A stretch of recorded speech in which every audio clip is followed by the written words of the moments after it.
From betrayal to revenge, she ditches her billionaire husband for his richest rival. The shocking twist. And that's when I understood the key to outmaneuvering the competition. You have to trust your instincts. Years of studying market patterns, understanding the rhythms of regulatory shifts. It's almost intuitive at this point. Julian Hawthorne's voice carries across the auditorium with the easy confidence of someone who's never been contradicted. The moderator nods, impressed. The audience of 1,200 industry professionals leans forward, absorbing wisdom from a man they've been told is a visionary. Claire Hawthorne sits in the third row, champagne flute untouched in her lap, listening to her husband describe her work as his instinct. She knows the exact moment he's referencing. 6 months ago, a quiet dinner at home, just the two of them, which was rare enough to feel significant. She'd spent 3 weeks analyzing regulatory proposals from 4 different oversight committees, cross-referencing historical precedent, building predictive models. Over sea bass and roasted vegetables she barely tasted, she'd walked Julian through the patterns she'd identified. The specific language in the newest proposal that signaled enforcement priority. The timeline that meant early movers would face less scrutiny. The competitive advantage available to whoever acted within a 90-day window. He'd listened while checking his phone intermittently, said fascinating twice, kissed her forehead and told her she had an interesting mind. 2 weeks later, he'd announced the strategic pivot that the moderator is now calling the move that defined the year in infrastructure tech. Claire watches him gesture expansively, owning the moment, the idea, the victory. No one in this room knows her name. Half the people here probably assume she's someone's assistant, sitting alone in business casual while the real players network in clusters. The panel continues. Another question about his methodology. Julian leans back, performing the casual brilliance his publicist has carefully cultivated. I think the key is understanding that markets aren't actually rational. They're emotional systems disguised as logical ones. You have to read the fear and the greed underneath the data. That's her line. Verbatim. From the framework she developed in her thesis 7 years ago, before Julian's company went public, back when he still asked her to review his presentations. The moderator looks genuinely moved. That's a remarkable way to conceptualize strategy. Julian smiles. It's taken years to develop that lens. Something small and vital cracks inside Claire's chest. Not breaks. Not yet. Just fractures, fine as hairline cracks in porcelain. She's heard him repackage her ideas before. Watched him present her analysis as his own conclusions. But something about hearing him claim her theoretical framework as his hard-won philosophy makes the performance impossible to ignore. The applause when the panel ends is enthusiastic and sustained. Julian stands, shakes hands with the moderator, accepts congratulations from the other panelists. He looks good up there. Comfortable. Like he belongs in the spotlight. Maybe he does. Maybe that's the gift Claire gave him. Not just the ideas, but the confidence to present them as if they originated in his own brilliant mind. The reception afterward is held in an atrium with too much glass and not enough warmth. Claire stands near a column, holding the same champagne she hasn't drunk, watching Julian hold court 20 feet away. He's surrounded by admirers, a journalist, 2 hedge fund managers, someone from a regulatory think tank. They're listening to him explain his strategic philosophy with the reverent attention people reserve for gurus and prophets. Claire could walk over, insert herself into the conversation, remind Julian that she exists. But she's learned that making herself visible in these moments only highlights how thoroughly she's been erased. Better to stand here, observe, document. Marcus Wayland appears at Julian's elbow, and the group's energy intensifies. Marcus is the chief strategy officer Julian hired 8 months ago. Hired without consulting Claire, hired to do work she'd been doing without title or acknowledgement for years. He's younger than Julian, sharp-suited, Ivy League polished. He has the kind of confidence that comes from never being underestimated. The real genius of the regulatory play, Marcus says, loud enough that Claire can hear from, where she stands, was recognizing that enforcement priority isn't about what's written, it's about institutional bandwidth.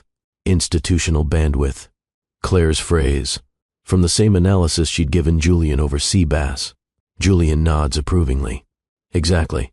That's the kind of strategic thinking that separates the reactive from the proactive. Marcus preens. The journalist's recorder is still running. Claire feels the moment crystallize into something she'll remember later as significant, not because of the pain, though there is pain, but because of the clarity. She's watching 2 men receive credit for her intellectual labor in real time, and neither of them registers any. Dissonance. To them, this is natural. This is how knowledge works. It flows upward to men with authority and becomes theirs simply by virtue of their speaking it aloud. The journalist notices Claire finally.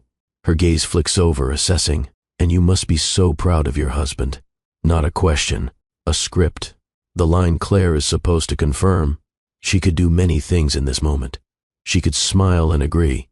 She could correct the record, explain that the strategic framework they're discussing came from her analysis. She could make a scene. Instead, she says, "Julian has built something remarkable." It's technically true. He has built something. Just not alone, not even primarily. But Claire has learned that technical truth is sometimes the sharpest form of dishonesty. Julian's hand finds the small of her back. Proprietary, absent-minded, the touch of someone who knows she'll be exactly where he left her. "Claire's been invaluable," he says, the way someone might praise a particularly efficient assistant. Then he's back to the conversation, explaining to the journalist how his instinctive approach differs from traditional data-driven strategy. Claire stands there, his hand a warm weight against her spine, and makes a decision she doesn't quite have language for yet. It's not about leaving, not about confrontation. It's smaller and larger than that. She decides in this moment to stop performing belief in the narrative. For 8 years, she's pretended to accept the story Julian tells about his success. Pretended it doesn't matter that her contributions are invisible. Pretended that partnership means one person shining while the other provides the light source. She's done pretending. The decision doesn't come with a plan, just a shift, like turning slightly to the left and discovering the view was always different from this angle. You just never thought to look. Julian's hand drops away as he reaches to shake someone's hand. Claire steps back. Just one step, just enough to separate herself from his orbit. No one notices. That's the thing about being invisible. When you move, the space you occupied closes up seamlessly, like water. She leaves the reception early, claiming a headache. Julian barely glances up, just waves acknowledgement. Marcus doesn't look at her at all. In the car service back to their penthouse, Claire pulls out her phone and opens a folder she's been maintaining without quite knowing why. Screenshots of emails, strategy documents with her digital fingerprint in the metadata, voice memos from conversations where she walked Julian through analysis he later presented as his own thinking. She's been documenting her erasure without calling it that. Just saving things, keeping records. The instinct of someone who learned early that memory isn't enough, you need proof. She scrolls through months of evidence. Years, really. An archive of invisible labor. The car glides through downtown, past buildings that wouldn't exist without infrastructure technology, past the shining evidence of an industry Julian claims to have mastered through instinct. Claire's phone glows in the darkness. She starts a new folder, labels it simply, truth. Then she begins organizing what she knows. Not for any particular purpose, just because she's done letting the record stay falsified. The power in the marriage hasn't shifted yet. Not visibly. Julian is still the celebrated CEO, still the one whose calls get returned, whose opinions get quoted. But Claire has stopped volunteering to disappear. And in a relationship built on her willing invisibility, that's a fracture that will eventually become a chasm. She just doesn't know it yet. The pattern reveals itself slowly, the way patterns do when you've been living inside them too long to see their shape. A bored dinner, 3 weeks later. 12 people around a table that costs more than most people's cars, celebrating the finalization of a merger Julian's company has been pursuing for 18 months. The acquisition brings a crucial patent portfolio and expands their market reach into sectors they've been trying to penetrate for years.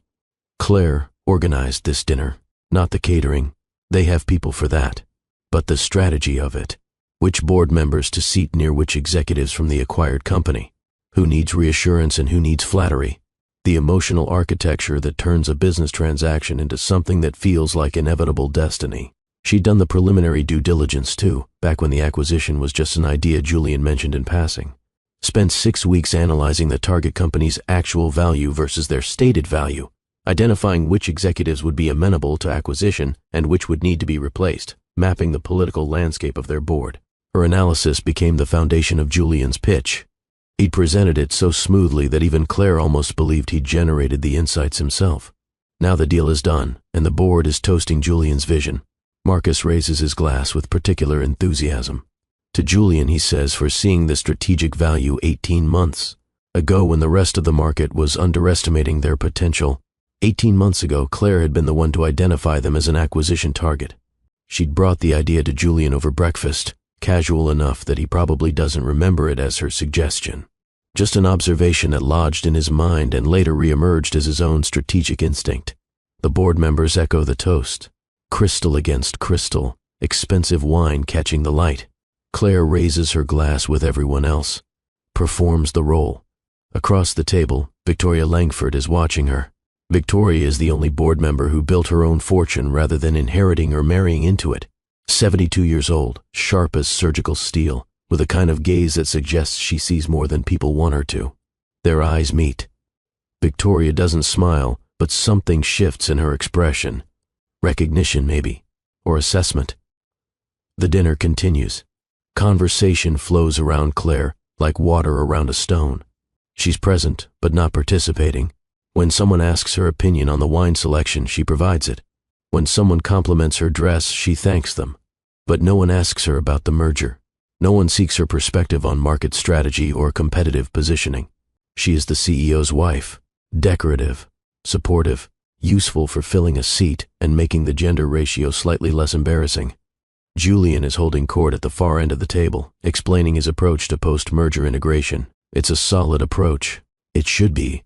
Claire outlined it for him 4 days ago, complete with timeline and key personnel decisions. Marcus interjects with additional thoughts. He's good at this, Claire has to admit. Good at sounding authoritative. Good at taking other people's frameworks and presenting them with just enough modification that they feel original. One of the board members, an older man named Richard who made his money in manufacturing, asks a pointed question about cultural integration. It's the kind of question that reveals he's actually read the briefing materials, that he understands the acquisition's biggest risk isn't financial, it's human. Julian starts to answer, then hesitates. It's brief, maybe half a second, but Claire sees it. He doesn't have the depth on this particular aspect. She'd mentioned it in her outline but hadn't fully developed the strategy because he'd seemed distracted when she brought it up. Marcus jumps in, but his answer is superficial. Buzzwords about synergy and shared values that sound good but mean nothing. Richard's expression suggests he knows he's being handled. Victoria speaks for the first time in 20 minutes. Claire, you've spent more time with their executive team during the due diligence dinners than anyone. What's your read on the cultural fault lines? The table goes quiet, not awkwardly, but with the sudden attention of people who weren't expecting this redirect. Claire could deflect, could offer something vague and modest, could protect Julian's mythology by playing dumb. Instead, she sets down her wine glass and answers the actual question. The fault line isn't between the companies, it's within their executive team. 3 of their C-suite officers oppose the acquisition. They lost the vote, but they're still there, still influential with their direct reports. If we treat this as a simple integration, we'll hit resistance that looks like implementation problems but is actually sabotage. The solution isn't cultural workshops. It's strategic replacement, done quickly enough that it looks like natural transition rather than purge. The silence that follows is different, attentive. Several board members are looking at her with revised assessment. Richard nods slowly. That's a significantly more sophisticated read than what's in the integration brief. Julian recovers quickly. Claire's always had good instincts about people. Instincts. There it is again. The word he uses to diminish analysis into something feminine and intuitive, something that happens accidentally rather than through rigorous observation and strategic thinking. Claire doesn't correct him, but she doesn't agree either. Just lets the comment hang there, unsupported. Marcus looks annoyed. Julian looks slightly uncomfortable, though Claire suspects he couldn't articulate why. Victoria looks satisfied, like she's confirmed something she suspected. The dinner continues, but the dynamic has shifted, subtly. A few board members direct follow-up questions to Claire. Not many, not enough to be threatening to Julian's authority, but enough that she's no longer entirely invisible. Later, after the guests have left and the caterers have cleaned up, Julian finds Claire in their bedroom. She's at her desk, her small desk in the corner, not the massive one in his office, reviewing notes on her laptop. "You were great tonight," he says. He means it as praise. "Thank you. Richard really responded to you. That was helpful." Helpful. Her strategic analysis, delivered extemporaneously, reduced to being helpful. Julian comes up behind her, rests his hands on her shoulders. "You know you don't have to work so hard at these things, right? People like you don't need to prove anything. She saves her document before responding. I wasn't trying to prove anything. He asked a question. I answered it. I know. I just mean, you're already perfect as you are. You don't need to compete with Marcus for strategic credibility. The phrasing lands like a slap, though his tone is affectionate. As if her expertise is performance. As if her contributions are about seeking validation rather than providing value. Claire closes her laptop, turns to face him. I'm not competing with Marcus. I'm doing what I've always done. Providing strategic analysis when it's relevant. Of course. He kisses the top of her head. I'm just saying you don't have to. That's what I hired Marcus for. There it is, the boundary, the line that separates what Julian considers real work from what he considers Claire's charming hobby. She doesn't fight. There's no point. He genuinely doesn't understand what he's saying, how completely he's erased her from the category of professional strategist. I'm going to finish these notes, she says instead. I'll be to bed soon. He accepts the dismissal, probably relieved to avoid conflict. After he leaves, Claire sits in the quiet of her corner workspace, in the penthouse they bought with money earned partially through her labor, and opens a different file. She's been tracking something, not consciously at first, just noticing patterns at the industry events they attend, the way Julian and Damien Cross interact, the way their supposed rivalry plays out in public. Damien Cross is Julian's great competitor. The narrative is well established. They came up in the same business school cohort, launched competing companies within months of each other, have been battling for market dominance ever since. The business press loves the story. Two young tech titans, evenly matched, pushing each other toward greater innovation. But Claire has started noticing inconsistencies, small things. The way certain contracts that should have been zero-sum competitions ended up benefiting both companies through subsidiary partnerships. The way their stock prices move in complementary patterns during key trading periods. The way they avoid directly competing in certain sectors, as if by agreement rather than coincidence. She opens her tracking document, adds notes from a conversation she overheard at tonight's dinner before the formal seating. Two of the acquired company's board members discussing a consulting firm that had advised them on regulatory compliance. The same consulting firm that appears in both Julian's and Damien's financial disclosures buried in footnotes. It might mean nothing. Corporate incest is common in insular industries. Or it might mean the rivalry is partly performance. Claire doesn't know yet. But she's starting to suspect that the public story and the private reality are not the same thing. And in a world where she's been erased from one narrative, she's become very interested in identifying other narratives that might be false. Her phone buzzes. A text from Victoria Langford. Your analysis tonight was excellent. Let's have coffee next week. Not a request from a board member to a CEO's wife. An invitation from one professional to another. Claire stares at the message for a long moment, then responds, I'd like that. She's still invisible to most of the room, but not to everyone, and the people who are starting to see her are the ones with actual power. The shift is happening, slowly, like continental drift, but irreversible. The coffee meeting with Victoria happens at a place that's aggressively normal, not the kind of restaurant where deals get made and photographers lurk. Just a quiet cafe in a neighborhood where nobody's hunting for tech executives. Victoria is already there when Claire arrives, sitting at a corner table with an Americano and a newspaper. Actual newsprint. The affectation of someone who lived through the internet revolution and maintained deliberate analog habits as a form of resistance. Claire. Thank you for making time. They both know Claire's time is infinitely flexible. She has no job, no title, no obligations beyond managing a household staff and appearing at events on Julian's arm. But Victoria's phrasing offers her dignity anyway. Claire appreciates that. They order, make small talk about the weather, the city, the charity gala coming up in 2 months. Then Victoria sets down her coffee and shifts. How long have you been doing Julian's strategic work? The question is direct enough to be risky. Claire could be offended, could defend Julian, could retreat into the role of supportive wife who just happens to have opinions. Instead, she says, since the beginning. Before the company went public. Victoria nods like this, confirms what she already knew. And how long has he been forgetting that? Claire's coffee is too hot.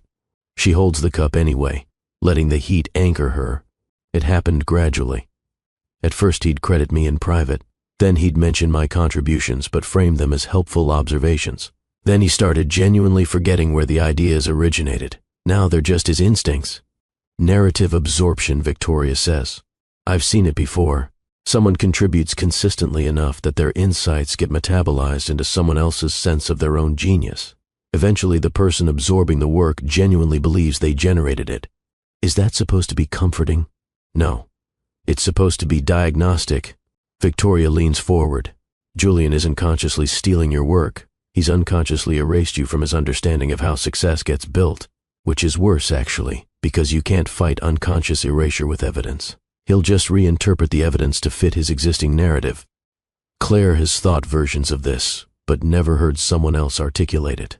The relief of being understood is almost painful. Why are you telling me this? She asks.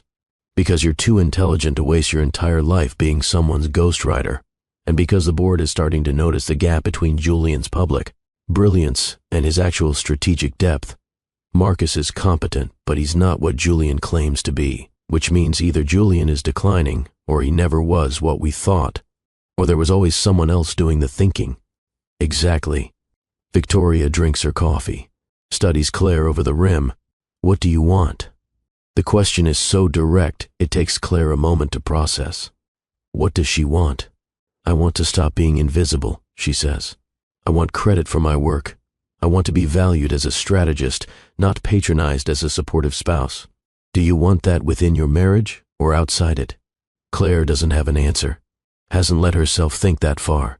Victoria doesn't push. You don't have to decide now, but you should start building independent credibility. The panel invitation you received for the Infrastructure Risk Conference next month, take it seriously. Don't phone it in or defer to what you think Julian would want you to say. Bring your actual analysis. Julian barely knows I was invited. He thinks it's a minor industry event. It is a minor industry event, but the people who attend are serious professionals who actually read analysis instead of just performing expertise. If you're good, and you are, they'll remember. Claire sits with this. The idea of stepping out of Julian's shadow deliberately, not leaving him, not confronting him, just building something separate. He won't like it, she says.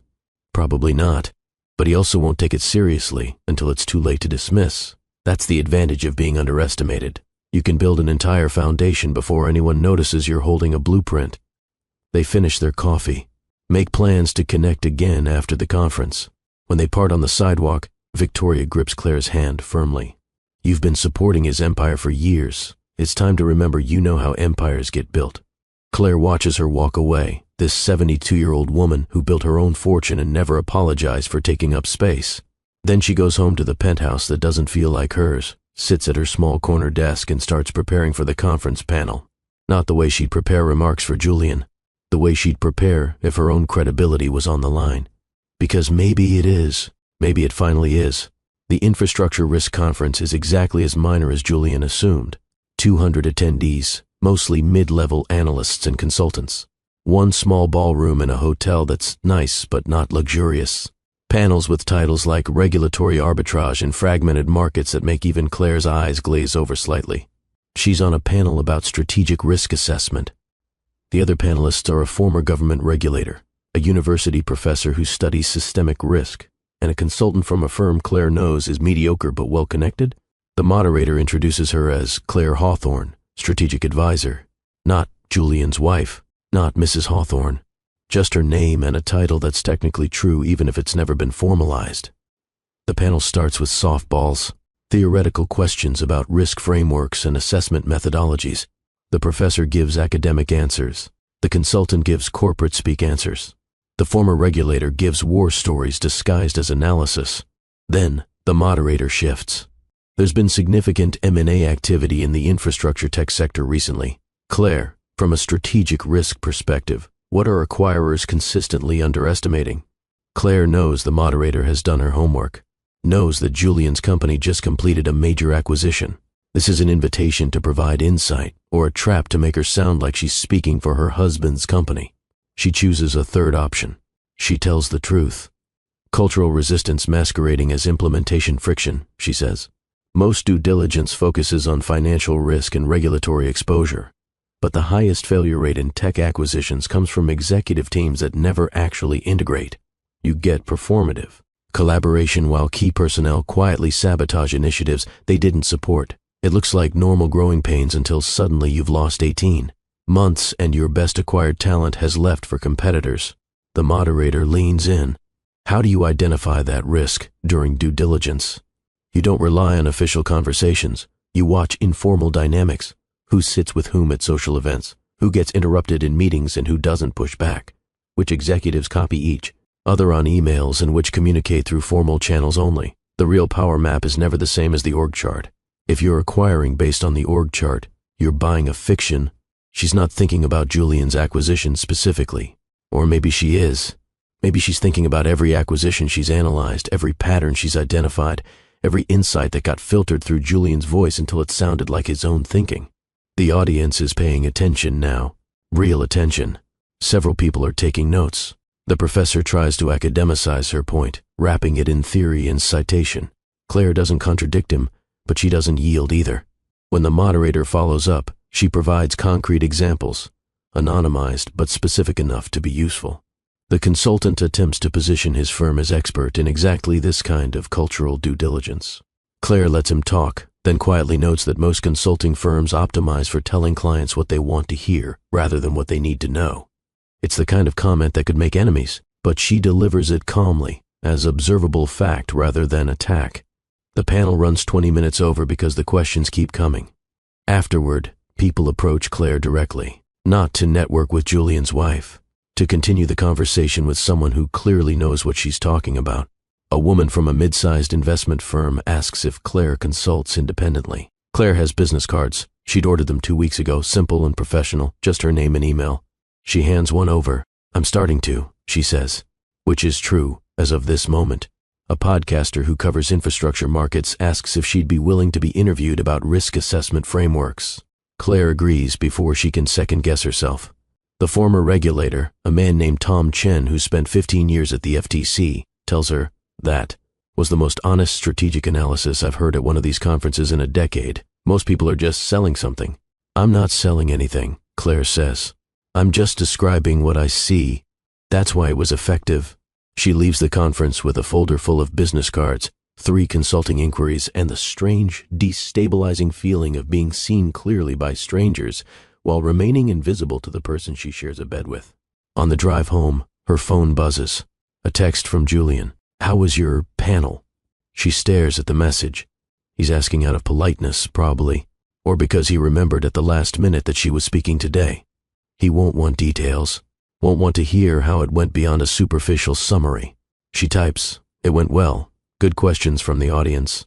He responds immediately, "Great, see you tonight." Board dinner ran late. No follow-up questions. No curiosity about what she said or who she met. Just reflexive affirmation before moving on. Claire puts her phone away and watches the city slide past the car window. Buildings built on infrastructure nobody thinks about until it fails. Systems that work invisibly. She's been infrastructure for Julian's success. Essential, but unnoticed. The thing that makes everything else possible while receiving no credit for existence. She's done being infrastructure. The podcast interview posts 2 weeks later. It's a 40-minute conversation about strategic risk, cultural due diligence, and the gap between what companies say they value and what they actually reward. Claire is articulate and precise. She doesn't mention Julian or his company, but she also doesn't hide her expertise. The podcast has a modest but influential following. People in the industry listen. A clip gets shared on professional networks. Julian hears about it from Marcus, who heard about it from someone on the business development team. "I didn't know you did a podcast," Julian says that night over dinner neither of them cooked. "You didn't ask about the conference." "I did." "You said it went well." "You asked a yes or no question. I answered it." He looks confused by her tone. Not angry, just factual. "I'm asking now, how did it go?" "I was on a panel about risk assessment. It led to a podcast interview. The host wanted to go deeper on cultural integration challenges in M&A. That's great." He sounds like he means it. Also sounds like he's ready to move on to other topics. "I've been getting consulting inquiries," Claire adds. "Companies that want help with due diligence and post-merger integration strategy."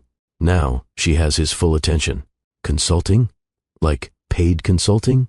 That's generally how consulting works. I just mean, is that something you want to do? The question reveals so much. The assumption that she might not want meaningful work, that having a career is an eccentricity she's considering, rather than something she's been doing unpaid for years. Yes, she says simply. It's something I want to do. Julian sets down his fork. We should probably talk about conflicts of interest. If you're consulting in the same industry, there could be competitive intelligence issues. I'm aware. I'll be careful about Chinese walls and NDA protocols. Maybe run specific opportunities by our legal team before accepting. Just to be safe.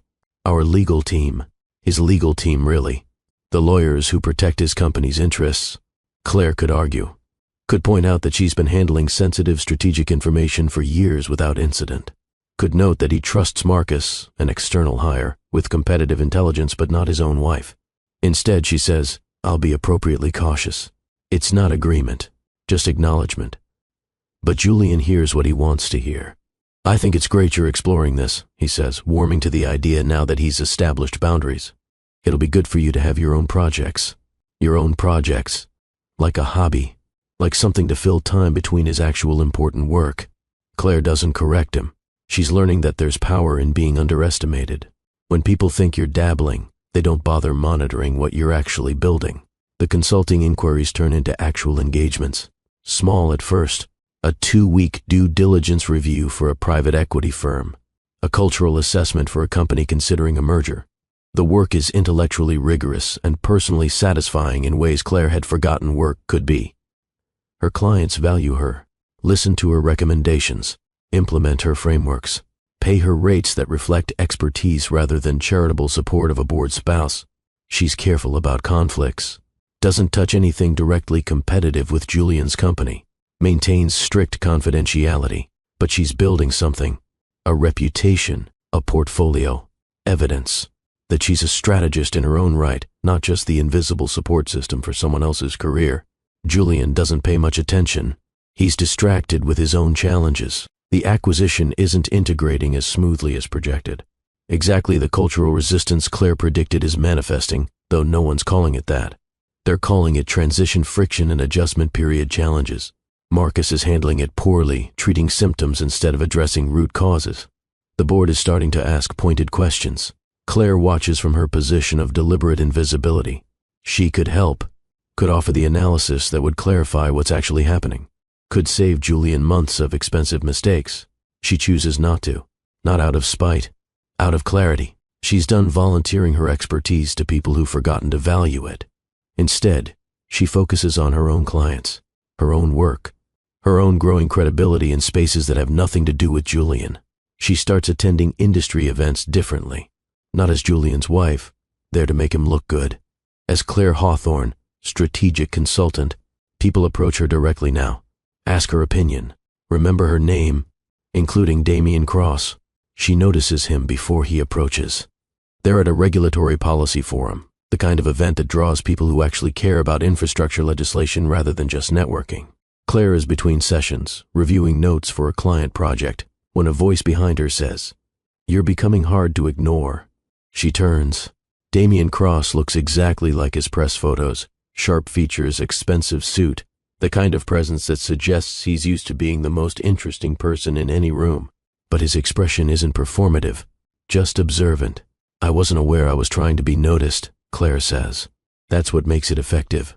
The people who perform expertise are easy to dismiss. The people who simply demonstrate it are harder to forget. He gestures to the chair across from her. May I? She nods. He sits, doesn't launch into small talk or networking performance, just says, I listened to your podcast interview. Your framework for assessing cultural resistance and acquisitions is more sophisticated than what most consulting firms sell for 6 figures. Most consulting firms are selling reassurance, not accuracy. True. He smiles slightly. I've been watching your husband's integration challenges with interest. I'm sure you have. Your competitors. Are we? The question is mild, but pointed. We compete for some of the same contracts, but competition isn't the same as rivalry. Rivalry implies zero-sum stakes. Most of what Julian and I do is actually complementary. It's a strange thing to say. Strange enough that Claire knows it's deliberate. He's testing whether she's actually as observant as her work suggests. She chooses her words carefully. Complimentary suggests collaboration. That would be an interesting revision of the public narrative. The public narrative serves its purpose. Investors like a good rivalry. Media likes clear heroes and villains. But people who actually build things know that most value creation comes from cooperation disguised as competition. He's telling her something, not explicitly, but clearly enough that she can't pretend to misunderstand. "Why are you telling me this?" she asks. "Because you're too intelligent to waste your time believing simplified stories. And because I suspect you've already noticed the gaps between the narrative and the reality." She has. Her tracking document has 30 pages of evidence. But she's not about to reveal that to Julian's supposed rival. Damien seems to read her silence accurately. "I'm not asking you to betray confidences. I'm just noting that we might have aligned interests in certain areas. If you're building an independent consulting practice, there might be opportunities to collaborate." Collaborate on what? Strategic analysis, market intelligence, the kind of work you're already doing, but with clients who'll actually value it appropriately. It's a recruitment pitch. Soft, sophisticated, but unmistakable. Claire should probably deflect, should maintain loyalty to Julian even as he erases her, should recognize this as dangerous. Instead, she says, "I'll consider it." Damien hands her a business card, not his standard corporate card, a personal one with a private email. No pressure. But if you're interested in projects that match your actual capability rather than other people's limited perception of it, I know people who are looking for exactly what you offer. He stands, nods politely, walks away before the conversation can become awkward or obligating. Claire sits alone with his card, knowing she's just crossed some kind of line. Not into betrayal, not yet, but into the territory where Julian's narrative and her reality are no longer the same thing. Her phone buzzes. A text from Victoria. "Saw you talking to Damien Cross. Interesting." Claire looks up. Victoria is across the room, watching her with that assessing gaze that misses nothing. Claire types back, "Just networking." Victoria's response is immediate, of course, but if you're going to network with your husband's rival, make sure you're doing it on your terms, not his. It's exactly the advice Claire needed without knowing she needed it. She pockets Damien's card, returns to her notes, but something has shifted. The invisible architecture of her world is rearranging itself, and for the first time in years, she's the one moving the pieces. The board meeting isn't supposed to be dramatic, just a quarterly review, performance metrics, strategic updates, routine oversight. But Claire can feel the tension before Julian even starts presenting. She's not officially part of the meeting. Spouses don't attend board sessions. But she's in the building, having lunch with Victoria before a separate philanthropic committee meeting they both serve on. Victoria's phone buzzes during their salads. She glances at it, then at Claire. "This is going to be interesting," she says. "What is?" Julian's about to present Q3 integration metrics. They're not good. Claire knows this. She's seen the internal reports Julian leaves on his desk, the ones he doesn't bother hiding because he doesn't think she reads them with comprehension. The acquisition is bleeding talent. Key personnel from the acquired company are leaving for competitors. The cultural integration is failing exactly the way Claire predicted it would. "Marcus has a recovery plan," Victoria continues. "But from what I saw in the preview materials, it's superficial. Treats the symptoms, not the disease." Claire doesn't say anything. It's not her problem. Not officially. But she knows what the disease is. Knows exactly which executives are sabotaging integration and why. Knows how to fix it. Has known for months. She just hasn't offered the analysis because she's no longer in the business of giving away her expertise to people who won't credit it. Victoria's watching her carefully. "You see it, don't you? The real problem. It doesn't matter what I see. I'm not in the meeting. You could be. As a strategic consultant, you could be presenting to the board instead of Marcus." Julian would never agree to that. Julian doesn't control the board. I do. Victoria's smile is slight but significant. She's the chair. Has been for 3 years. If I suggested bringing in external strategic analysis, he'd have to accept it, especially with the integration metrics. This poor. Claire sets down her fork. "You're offering to bring me in as a consultant to my own husband's company?" "I'm offering to bring in the best strategist available for this particular problem. The fact that she's currently married to the CEO is incidental." It's not incidental. It's explosive. Julian would see it as humiliation, as his wife being brought in to fix his failures. Marcus would see it as territorial invasion. The board dynamics would shift in ways Claire can't fully predict. But she's tired of being invisible, tired of watching preventable failures unfold because her expertise has been dismissed, tired of performing modesty about capabilities she's spent years developing. What would the engagement look like? She asks. 2 weeks, full cultural assessment of the integration, report presented to the board with recommendations, standard consulting rates plus performance bonus if your recommendations measurably improve retention. Julian will fight it. Julian will accept it because the alternative is watching the acquisition value deteriorate further, and because I'll make it clear this isn't personal, it's fiduciary responsibility. Claire thinks about this, about walking into a board meeting not as Julian's wife but as a paid consultant, about presenting analysis that contradicts Marcus's approach, about claiming space she's been denied for 8 years. I'll do it, she says, but I need full access. Personnel files, integration meeting notes, direct interviews with key executives from both companies. No artificial constraints because of my relationship with Julian. Done. Victoria extends her hand across the table. Welcome to your first official engagement with Hawthorne Technologies. They shake on it. The decision is made. Claire feels something she hasn't felt in years. Not happiness exactly, but the fierce satisfaction of being valued appropriately, of having her expertise sought rather than dismissed. Her phone buzzes 2 hours later. Julian, calling during a break in the board meeting. Did you know about His voice is tight. About what? Victoria just proposed bringing you in as a consultant on the integration crisis. She presented it as already decided. She mentioned it at lunch. I accepted the engagement. Silence. Claire can hear him processing this, trying to figure out if he should be angry or supportive or something else entirely. You could have discussed it with me first, he finally says. Why? You didn't discuss hiring Marcus with me. You didn't discuss the acquisition strategy with me. You don't discuss your business decisions with me. Why would I discuss my consulting engagements with you? Because this is my company, and it's my client. I'm being hired to do work I'm qualified to do. This is exactly what you said you supported, me building an independent consulting practice. I didn't mean consulting for my own board. Then you should have been more specific about the constraints. Another silence. Longer this time. She can hear voices in the background. Someone calling him back to the meeting. We'll talk about this tonight, he says. I'll be working, Claire replies. I have 2 weeks to complete a comprehensive assessment. I'm starting immediately. She hangs up before he can respond. Then she sits in the cafe where she's still having lunch with Victoria, her phone warm in her hand, and realizes she's just claimed power she didn't know she had. Not by asking permission, not by performing modesty, just by accepting an opportunity and refusing to apologize for her own competence. Victoria is smiling. How did he take it? Poorly. Good. Men like Julian don't learn to see clearly until their assumptions are disrupted. You just disrupted his foundational assumption about who you are and what you're capable of. He's going to make this difficult. Probably, but the board authorized the engagement.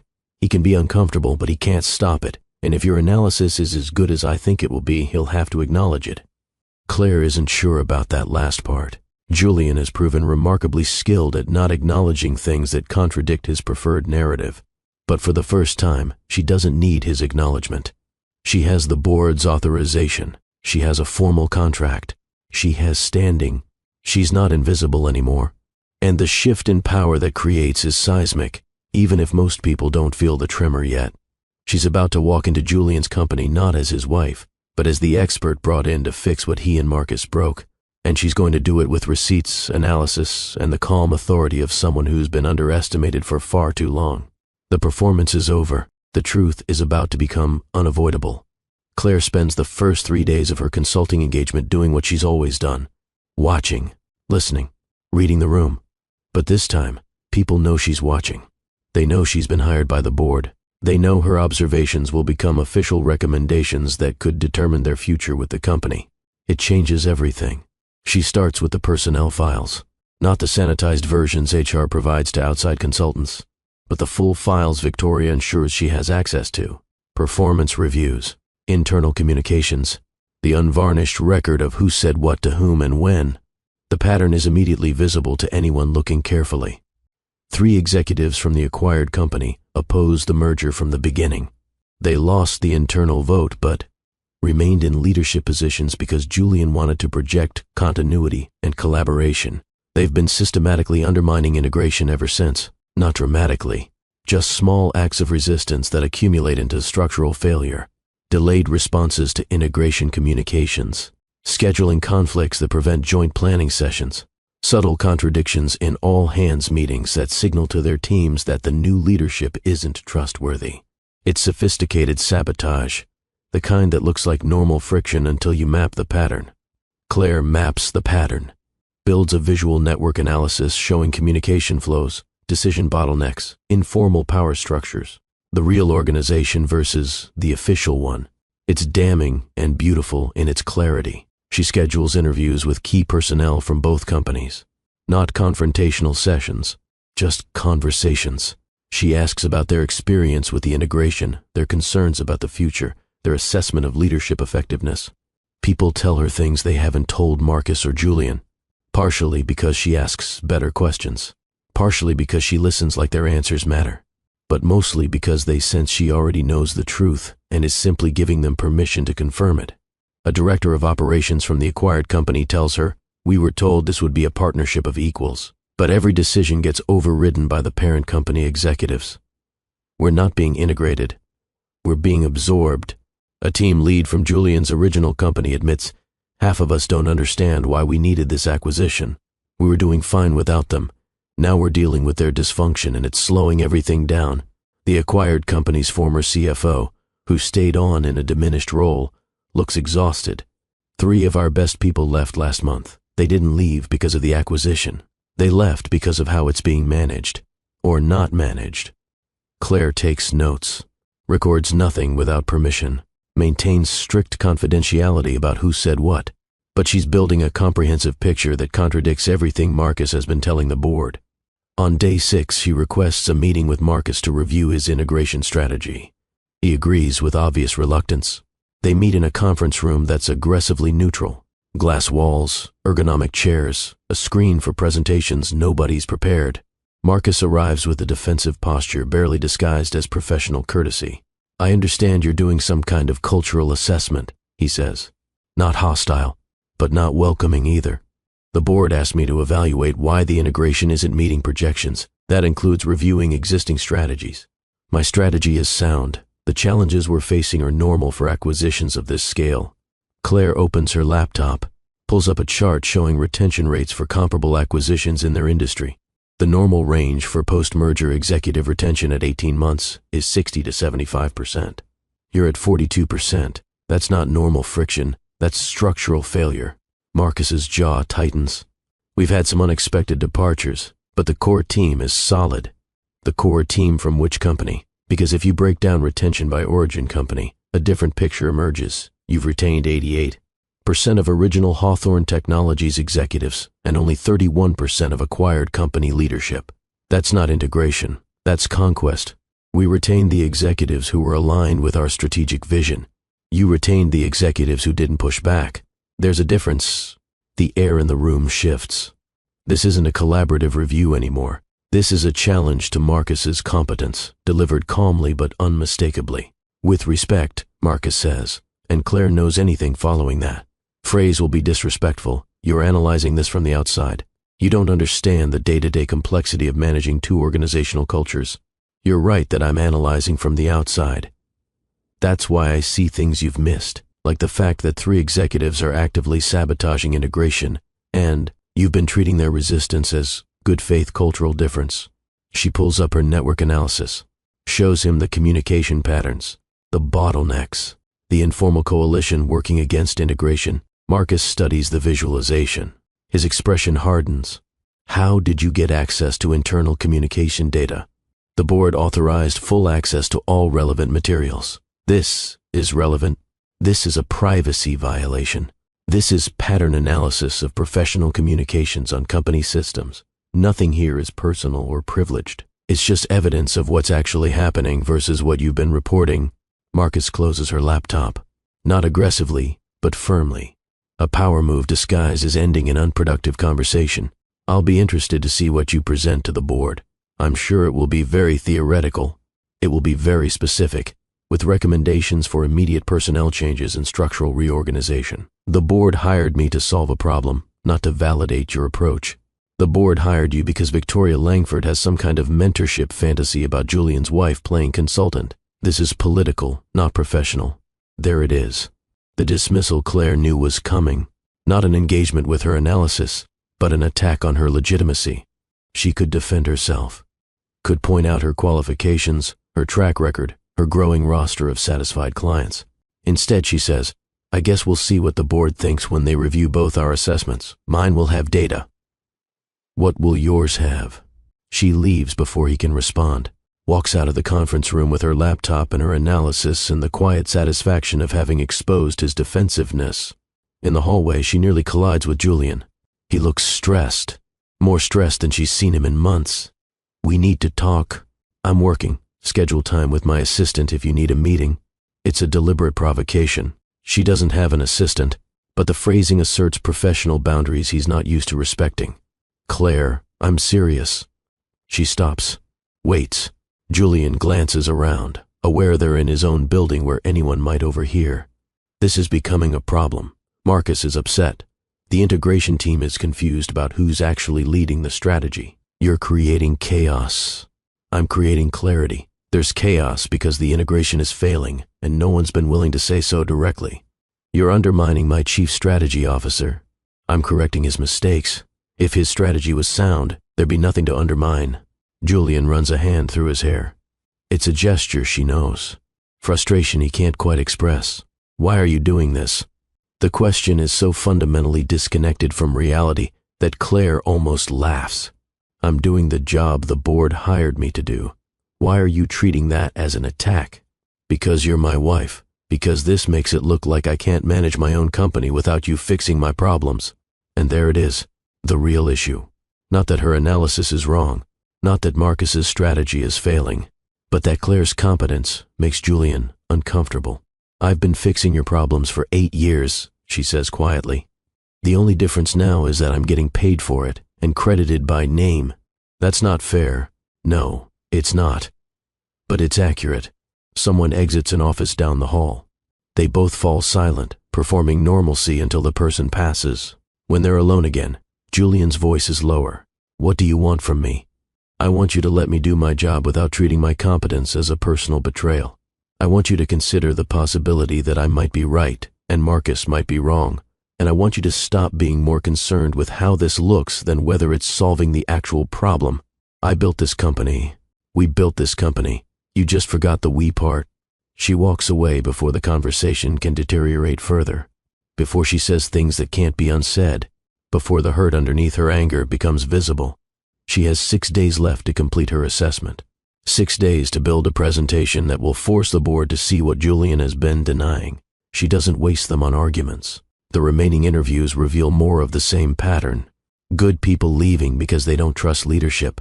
Remaining employees disengaged because they've learned their input doesn't matter. The acquired company's culture being systematically dismantled rather than integrated. Claire synthesizes everything into a presentation that's devastating in its clarity. Clean data visualizations, direct quotes from interviews, anonymized but specific. Clear recommendations that don't pretend the problem is complicated. 3 executives need to be transitioned out immediately. The integration reporting structure needs to be flattened. Decision-making authority needs to be redistributed to reflect actual expertise rather than company origin. And Marcus's role needs to be redefined or eliminated. She's not trying to destroy Marcus, but she's not protecting him either. The analysis goes where the evidence leads. Victoria reviews the presentation 2 days before the board meeting. They sit in Victoria's private office, which has the kind of understated elegance that comes from actual taste rather than expensive decorators. This is excellent, Victoria says, and it's going to cause a fight. I know. Julian will defend Marcus. Marcus will defend himself. Some board members will resist personnel changes this dramatic. What do you think will happen? Victoria leans back in her chair, studies Claire with that assessing gaze. I think you're about to stop being Julian's wife in this room and become a strategic advisor who makes uncomfortable recommendations. That's a permanent shift. You can't go back to invisible after this. I don't want to go back to invisible. Good. Because you're too good at this to waste it on performing modesty. Victoria closes the presentation file. There's something else you should know. I've been doing my own research into Julian's relationship with Damien Cross. Claire goes very still. What kind of research? The kind that reveals their rivalry is significantly more theatrical than substantive. I found the original partnership agreement, the residual profit-sharing clauses, several joint ventures disguised as competitive contracts. So Victoria knows. Claire shouldn't be surprised. Victoria didn't build a fortune by accepting surface narratives. Are you planning to raise that with the board? Claire asks. Not yet. But I want you to know that if you've discovered the same information, you're not alone in seeing it. And if it becomes relevant to your analysis, I'll support you raising it. Claire hasn't planned to include the Julian-Damien revelation in her integration assessment. It's not directly relevant, but knowing Victoria has the same evidence creates options she didn't have before. Why are you telling me this? Claire asks. Because you're walking into a room where you'll be outnumbered by people invested in maintaining existing narratives. Julian's narrative about his own genius, Marcus's narrative about his competence, the board's narrative about having made sound decisions. If you're going to disrupt all of that, you need to know who your allies are. And you're my ally? I'm an ally of truth and competence, which currently means I'm your ally, yes. Claire absorbs this, the strange gift of being supported by someone with actual power. Thank you. Don't thank me.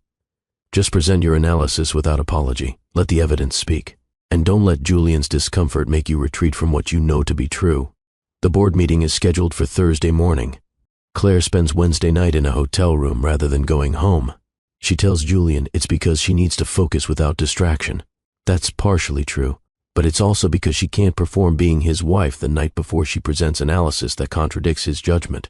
She rehearses the presentation, not the content. She knows the content, but the delivery, the calm, authoritative tone that asserts expertise without arrogance, the pauses that let difficult information land, the responses to likely objections.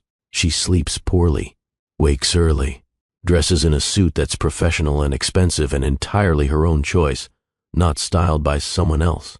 At 8:55, she walks into the Hawthorne Technologies boardroom, for the first time not as Julian's wife, but as a paid consultant presenting findings. The room is exactly what she expected. Long table, leather chairs, walls of glass overlooking the city, 12 board members, plus Julian and Marcus. Everyone has copies of her executive summary. Most haven't read it carefully yet. Victoria calls the meeting to order, handles preliminary business efficiently, then turns to Claire. We've brought in Claire Hawthorne as an independent strategic consultant to assess the integration challenges we've been experiencing. Claire, the floor is yours. Claire stands, connects her laptop to the presentation screen, looks at the room full of people who've underestimated her for years. Then she begins. The integration is failing. Not struggling, failing. Executive retention from the acquired company is at 31%, which is catastrophic for an acquisition of this size and strategic importance. The cause isn't cultural incompatibility. It's structural mismanagement, combined with active sabotage from 3 key executives. She pulls up the network analysis, shows the communication patterns, the bottlenecks, the coordinated resistance. These 3 executives oppose the acquisition from the beginning. Rather than removing them or managing their opposition directly, the integration strategy assumed they'd eventually come around. They haven't. They've been systematically undermining implementation while maintaining plausible deniability. Marcus interrupts. That's a serious accusation. Do you have proof of intentional sabotage? Claire advances to the next slide, shows a timeline of key integration failures, each one traceable to decisions or delays from one of the 3 executives. I have pattern evidence. Any single incident could be explained as normal friction. The cumulative pattern over 18 months is sabotage, whether conscious or not. She walks through the specifics. Department reorganizations delayed for months because of scheduling conflicts, joint planning sessions that never produced actionable outcomes, strategic initiatives that died in committee. Every failure point connects back to the same 3 people.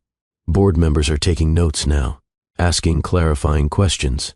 No one's dismissing her analysis as theoretical anymore. Julian is silent. His expression is carefully neutral, but Claire knows him well enough to read the tension in his shoulders. She continues through the presentation, shows the retention data, the employee engagement metrics, The cost of the current approach measured in lost talent and delayed synergies. Then she gets to recommendations. 3 personnel changes need to happen immediately. The executives who are blocking integration need to be transitioned out with appropriate severance but without ambiguity. About the reason, the integration reporting structure needs to be flattened to reduce bottlenecks, and the strategic leadership of this process needs to be recalibrated. She doesn't say Marcus should be fired. Doesn't have to. The implication is clear enough. Marcus responds immediately. This analysis oversimplifies complex organizational dynamics. Yes, we've had challenges, but personnel changes of this magnitude would create more disruption than they solve. Claire doesn't get defensive, just pulls up comparative data from similar acquisitions. Companies that made decisive personnel changes within the first year had average retention rates of 68%. Companies that avoided conflict and tried to manage around problem executives averaged 41%. We're currently tracking at the low end of the avoidance strategy outcomes. Richard, the board member who'd asked Claire the pointed question at the merger celebration dinner, speaks up. Marcus, did you identify these 3 executives as integration risks in your assessment? Marcus hesitates. We identified some resistance, yes, but we believed engagement and time would resolve it. How much time? We're 18 months in and the metrics are getting worse, not better. Integration is a multi-year process. Integration is a multi-year process, Claire agrees. But the foundation either works or it doesn't. Right now, the foundation is fractured. Adding more time doesn't fix a broken foundation. It just gives you more time to build on top of something unstable. Victoria lets the conversation flow for several minutes. Different board members asking questions, Marcus defending his approach, Claire responding with data. Then she intervenes. I think we've established that there are significant strategic disagreements about how to proceed. The board will need to make some decisions about which approach to authorize. But before we do, I want to understand something. She looks directly at Julian. You've been relatively quiet, Julian. What's your assessment of Claire's analysis? Every eye in the room turns to him. This is the moment. Julian can support his wife's analysis and implicitly acknowledge that Marcus's strategy has failed. Or he can support Marcus and publicly dismiss Claire's expertise. Julian takes a long breath. I think Claire has identified some real challenges. I'm not sure I agree that the solution is as simple as personnel changes, but the retention data is concerning. It's a political answer, acknowledging the problem without committing to the solution, protecting Marcus without completely dismissing Claire. Victoria isn't satisfied. That's not what I asked. Is her analysis accurate? Julian looks at Claire for the first time since she started presenting. Something complicated passes across his face. Discomfort, reluctant respect, maybe the beginning of actual recognition. Her analysis is thorough, he says carefully. I'd want to discuss implementation approach before we make dramatic personnel changes. It's not support, but it's not dismissal either. It's the best Claire expected. Then, the meeting shifts in a way no one anticipated. Richard speaks again. I have a different question. Claire, your analysis focuses on internal integration dynamics, but I'm curious about your perspective on the external competitive landscape, specifically, our relationship with Damien Cross's company. The room goes quiet. It's not an obvious segue. Unless Richard knows something. Claire glances at Victoria, who gives the smallest nod. Permission or encouragement. Claire makes a decision. She pulls up a slide she'd prepared but hadn't planned to use. That's an interesting question, because the competitive landscape isn't quite what the public narrative suggests.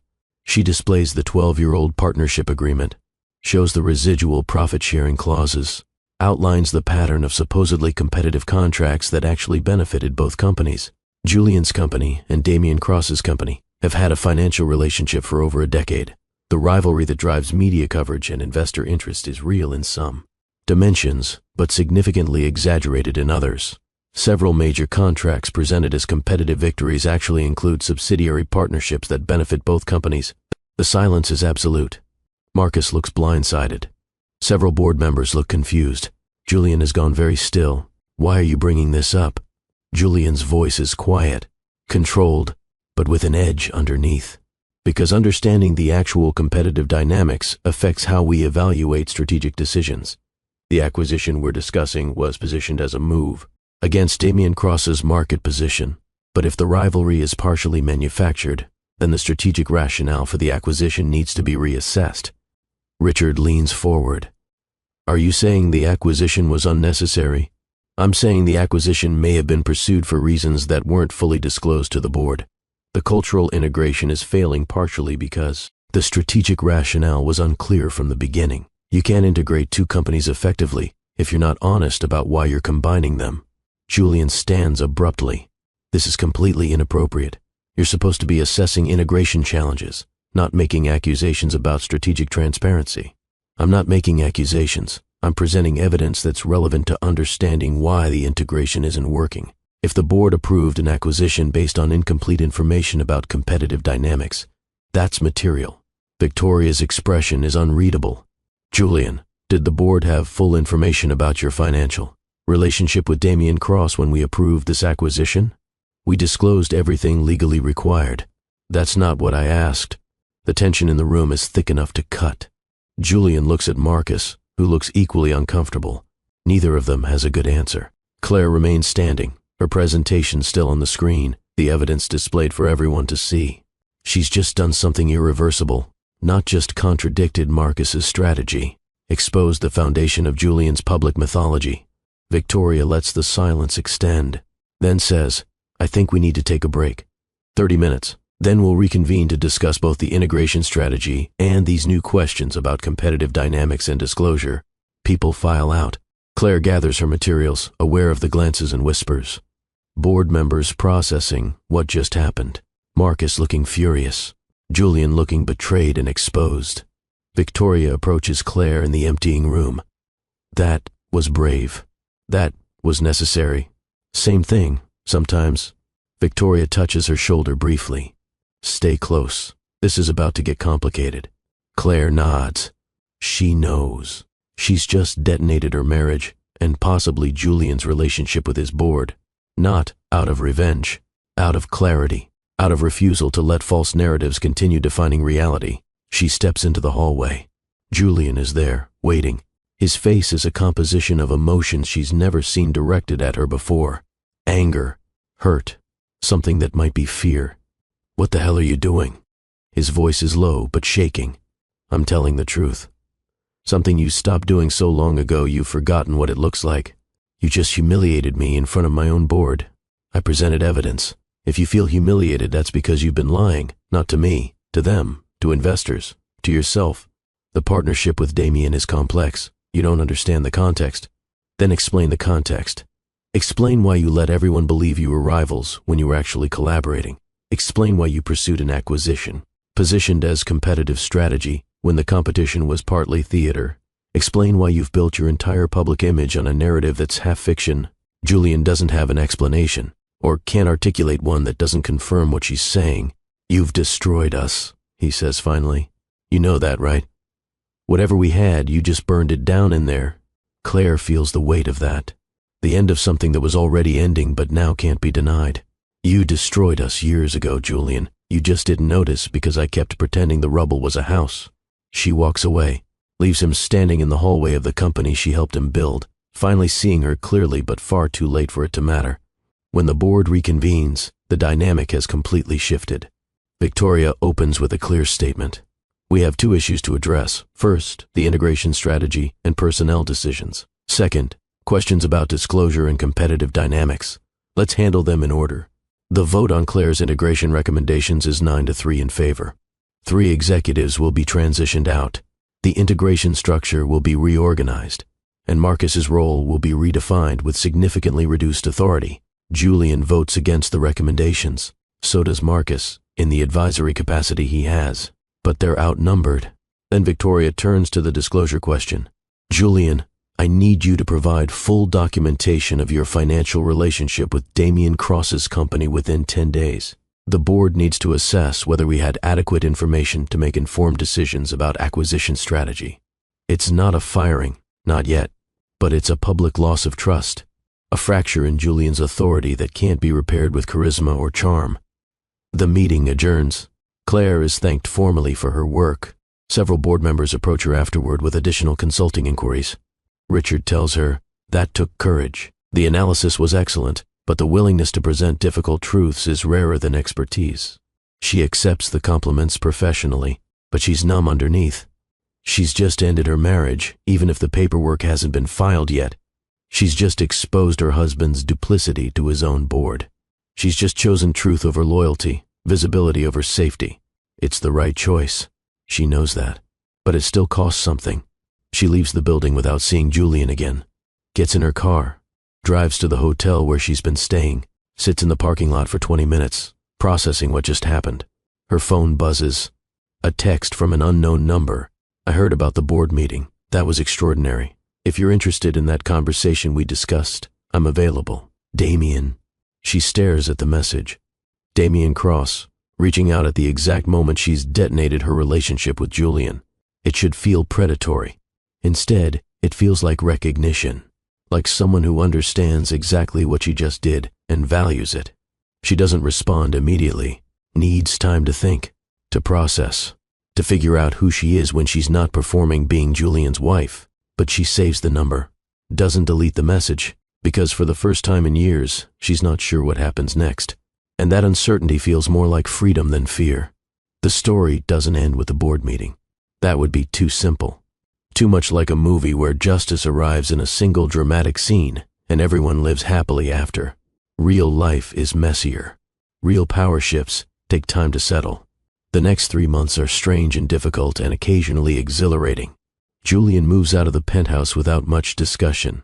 They both know the marriage is over, even before lawyers get involved. The separation is surprisingly civil on the surface, angry in the silences. The board investigation into the Damien Cross relationship reveals exactly what Claire presented. A decade of financial entanglement disguised as competition. Nothing illegal, but misleading enough that investor trust is shaken. Julian remains CEO, but his mythology is permanently damaged. He's no longer the visionary genius. He's a competent executive with excellent oversight. Marcus leaves the company entirely, takes a position with a consulting firm where his superficial expertise will fit better. Claire feels no satisfaction about this, just the neutral observation that people tend to find their appropriate level eventually. Claire's consulting practice grows rapidly. The board presentation becomes a quiet legend in certain circles. The strategist who walked into her husband's company and told truths no one else would say.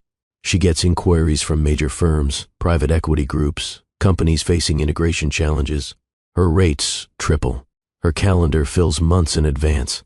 Victoria becomes a mentor in the truest sense.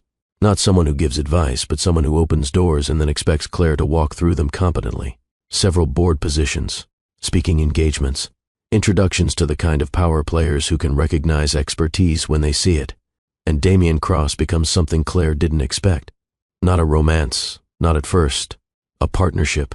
He hires her for a legitimate consulting project analyzing a potential merger.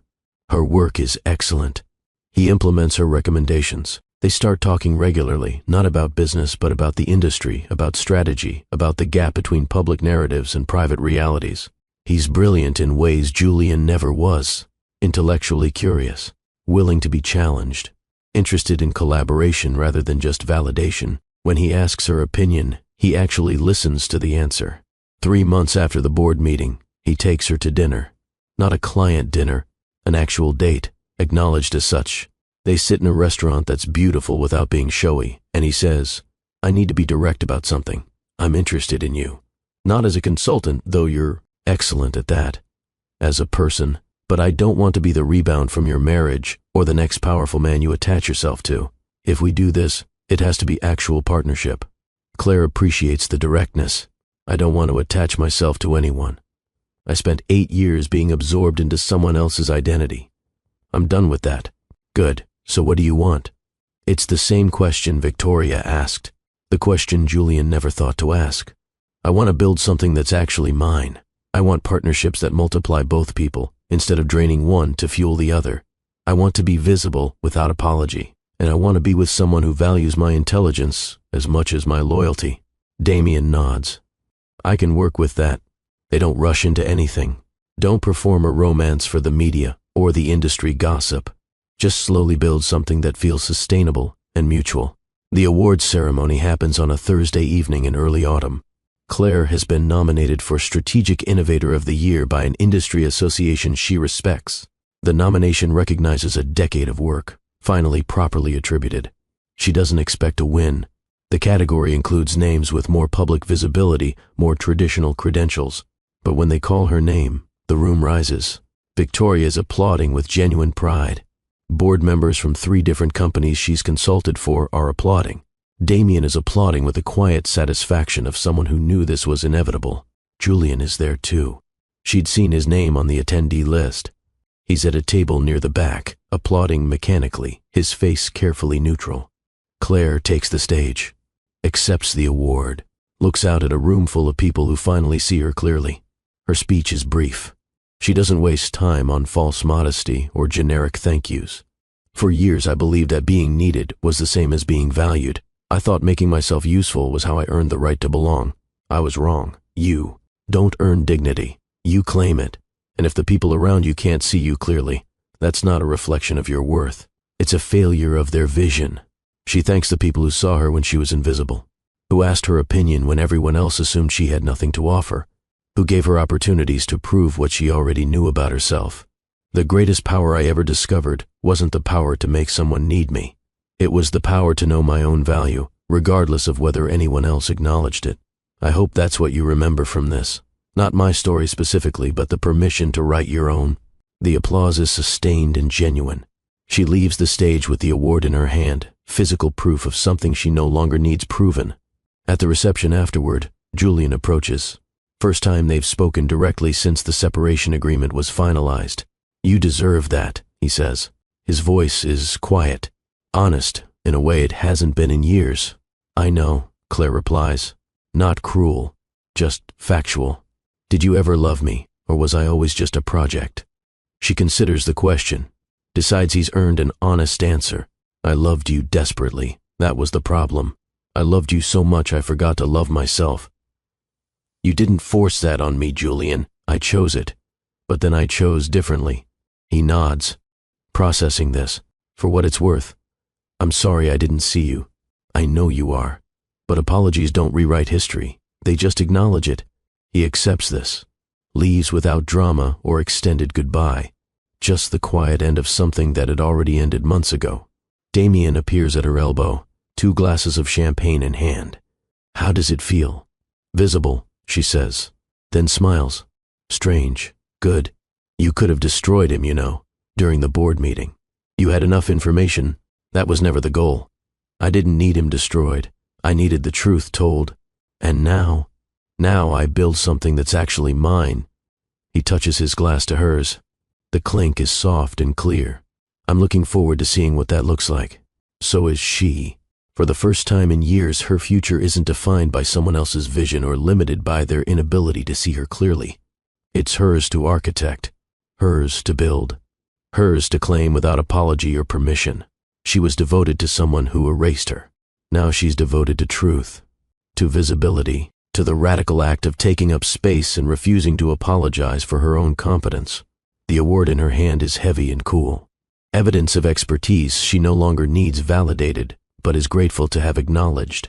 She looks around the room, at Victoria, who taught her that power can be claimed, not just granted, at colleagues who respect her work, at Damien, who values her intelligence as much as her company, at the life she's built from the rubble of the one she thought she wanted. She's not invisible anymore. She's not supporting cast in someone else's story. She's the architect of her own narrative, the author of her own victory. And that, in the end, is the only recognition that matters. The scene fades. The story reaches its natural conclusion. But before we leave Claire in her moment of triumph, there's something we need to talk about. Not about her specifically, about what her story reveals, about the lessons hidden in her journey from erasure to recognition. So let me step in for a moment, not as the narrator, as someone who's been walking beside you through this story, watching Claire's transformation, feeling the weight of her choices. My name is Dennis, and I want to talk to you about something Claire discovered that changed everything. See, Claire's story isn't really about a bad marriage or corporate politics or even about winning an award. It's about something deeper, something most of us struggle with but rarely name directly. It's about the difference between devotion and disappearance. Claire gave everything to Julian. Her intelligence, her labor, her strategic brilliance, her very identity. She told herself this was love. This was partnership. This was what it meant to support someone you care about. But somewhere along the way, support became erasure. Devotion became deletion. She wasn't partnering with Julian. She was being absorbed by him, used up and forgotten, like fuel that burns invisibly to keep someone else's light shining. And here's the thing that makes this so insidious. Julian wasn't a villain. He didn't set out to erase her. He just accepted her disappearance as natural, took her contributions and metabolized them into his own sense of genius. Forgot she existed because her invisibility made his life easier. How many of us have done this? Made ourselves small to make someone else comfortable? Given our ideas away and watched someone else get promoted for them? Supported someone's dream so completely that we forgot we were allowed to have our own?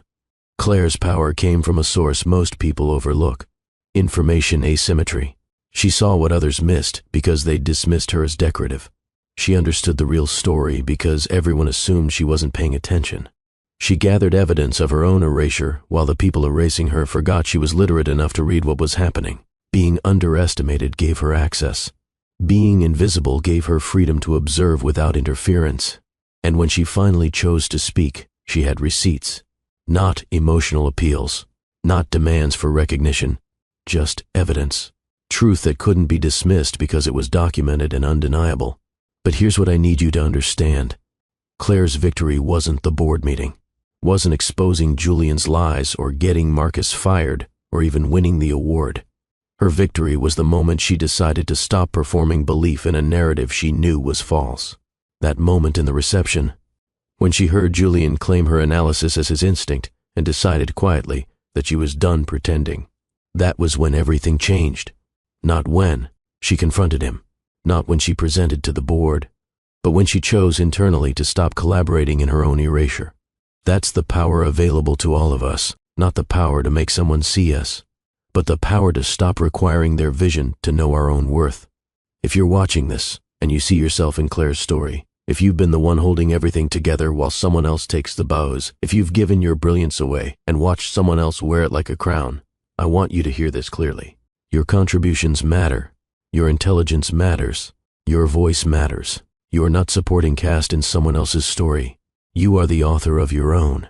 I pray that you find the courage to stop performing invisibility, that you surround yourself with people who see you, really see you, and celebrate what they find. I pray for relationships that don't require you to shrink, partnerships that don't demand your silence as the price of admission.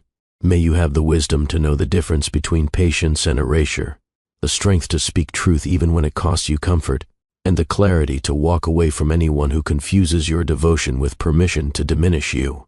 You deserve to be visible. You deserve to be valued. Not someday, when you've proven yourself enough. Right now, exactly as you are. Hold on to your identity. It's the most precious thing you own. Don't give it away to someone who won't even notice it's missing. Don't shrink yourself to fit into someone else's limited understanding of who you could be. And if you're in a situation where your truth is being rewritten, where your contributions are being erased, where the story being told about your life doesn't match the reality you're living, remember this. You have the authority to correct a record. You don't need permission. You don't need consensus. You just need courage and evidence, and the willingness to stand in your truth, even when it makes people uncomfortable. Claire walked away from comfort, from wealth technically, though she got her fair share in the end, from the security of being married to a powerful man, from the known quantity of her life, even though that life was suffocating her. She walked toward uncertainty, toward the hard work of building something that was actually hers, toward partnerships that multiplied her instead of consuming her, toward visibility, even though being seen clearly is sometimes more frightening than being invisible. And she discovered something remarkable. The life she built from truth was stronger than the life she'd maintained through performance. The relationships she formed with people who valued her were deeper than the marriage built on her disappearance. The recognition she earned through competence was more satisfying than any validation she'd sought through usefulness. You don't have to set yourself on fire to keep someone else warm. You don't have to erase yourself to make room for someone else's ego. You don't have to earn the right to take up space. You already have it. You've always had it. The question is whether you're brave enough to claim it. I'm praying for your courage, for your clarity, for your breakthrough from any situation that requires you to pretend you're smaller than you are. I'm praying that you find your Victoria, the mentor who sees your potential and opens doors.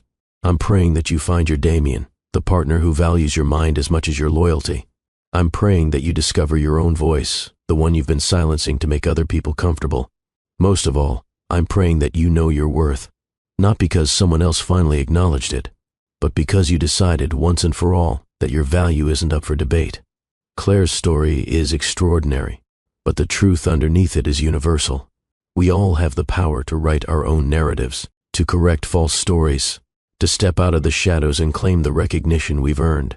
The only question is whether we're willing to do it, whether we're willing to risk comfort for truth, whether we're willing to be visible, even when visibility feels dangerous. I believe you are. I believe you're stronger than you know, braver than you think, more capable than anyone who's underestimated you could imagine. Hold on to that. Build on that. Let that truth guide you forward. Your story isn't over. It's just beginning. And I can't wait to see what you build when you finally stop asking permission and start claiming what's already yours. God bless you, strengthen you, give you wisdom and courage and unshakable clarity about your own worth. Now let's see where Claire goes from here, shall we? 6 months later, Claire stands in an office that's entirely hers. Not borrowed space in Julian's penthouse, not a corner desk where she made herself small. An actual office with her name on the letterhead, her vision on the walls, her team in the conference room down the hall. Hawthorne Strategic Consulting. She kept the name, not because she's holding on to the marriage, but because she earned it. 8 years of invisible labor bought her the right to that name. The separation agreement acknowledged as much. She has 4 full-time employees now, 2 senior analysts, an operations manager, an executive assistant who actually assists rather than just managing her calendar. They're working on 7 active consulting engagements, including 2 Fortune 500 companies and a private equity firm managing $12 billion in assets. The work is challenging and exhausting and exactly what she's built for. Every day, she solves problems other people can't see. Every week, she presents analysis that shifts how clients understand their own situations. Every month, her reputation grows among the people who actually know the difference between performance and competence. Damien stops by her office unannounced, which has become his habit. He doesn't call ahead or schedule formally, just appears with coffee and whatever he's been thinking about.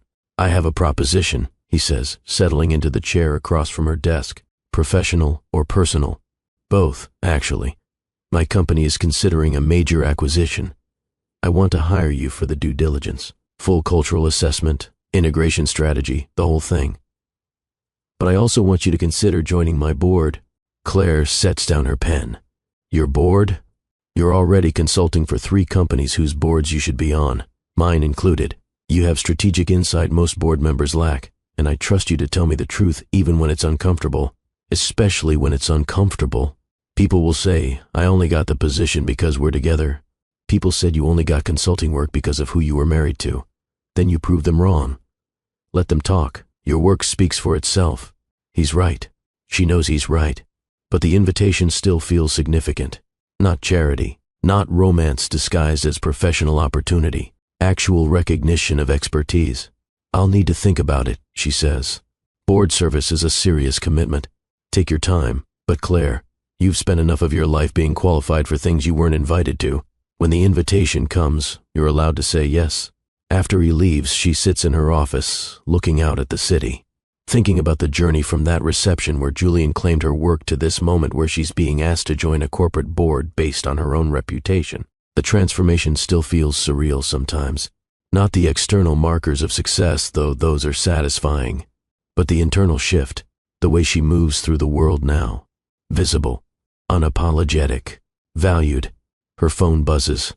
A text from Victoria. Lunch next week? I'm putting together a women's leadership initiative, and I want you involved. Another invitation, another door opening, another opportunity to build something that matters. Claire types back, absolutely. Send me the details. Then she returns to her work, a cultural assessment for a client whose merger is more complicated than they realized. Exactly the kind of problem she's spent years learning to solve. The kind of work that used to disappear into Julian's mythology, but now carries her own name. She's not perfect. Still learning to delegate, still sometimes saying yes to projects because she wants to prove something rather than because they're strategically sound. still occasionally checking Julian's press coverage, though she's gotten better about not letting it affect her mood. But she's building something real, something that's hers, something that will outlast any single relationship or recognition or award. She's building a life where being seen clearly is normal, where her contributions are credited, where her expertise is valued without qualification or surprise. A life where she doesn't have to choose between devotion and identity, where partnership means multiplication, not subtraction, where love expands who she is instead of consuming it. The sun shifts through her office window. Her computer calendar reminds her about the strategy session starting in 15 minutes. Her team is gathering in the conference room, waiting for her leadership. Claire Hawthorne closes her laptop, stands, walks down the hall to the room full of people who see her exactly as she is, brilliant, strategic, valuable, visible, and she begins. Thank you for being here for Claire's journey, for witnessing her move from invisibility to recognition, from erasure to truth, from performing someone else's story to authoring her own. Stories like this matter, not because they're fantasies, but because they reflect the quiet battles so many of us fight just to be seen clearly by the people who should know us best. The struggle to maintain our identity while loving someone, the courage required to speak truth when silence would be easier, the strength it takes to walk away from comfort towards something authentic. If this story moved you, if it made you think about your own relationships and where you might be making yourself small, I'd love to hear from you in the comments. Share your thoughts. Tell me what resonated. Tell me about your own journey from invisible to visible. Let's build a community of people who refuse to disappear. And if you're new to the Billionaire Romance family, welcome home. This channel is about more than drama and luxury. It's about emotional truth, about power and dignity, about the complicated journey to knowing your own worth, about what it means to choose yourself, even when that choice costs you everything you thought you wanted. Hit that subscribe button and turn on notifications so you never miss a story. Because every week, we're exploring what it means to reclaim your narrative, to stand in your truth, to build a life that reflects who you actually are instead of who someone else needs you to be. Thank you for being here. Thank you for listening. Thank you for being brave enough to see yourself in these stories and strong enough to write different endings in your own life. You deserve to be visible. You deserve to be valued. You deserve relationships that celebrate you instead of consuming you. Remember that. Hold on to that. Build on that. I'll see you in the next story. Until then, stay strong, stay visible, stay true. God bless you.